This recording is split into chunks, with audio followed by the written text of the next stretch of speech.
มาริโออย่าเพิ่งหลับสิลูก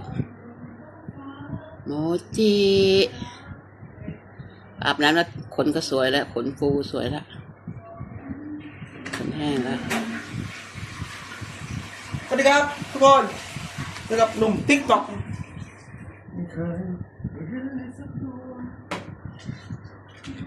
จะเอ๋อาบน้ำแล้วขนสะอาดเลยมาริโอ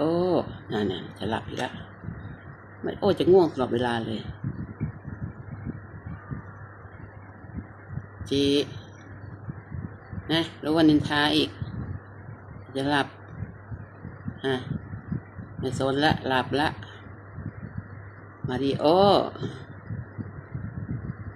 จะหลับอย่างเดียวเลยดูโมจิไม่หลับ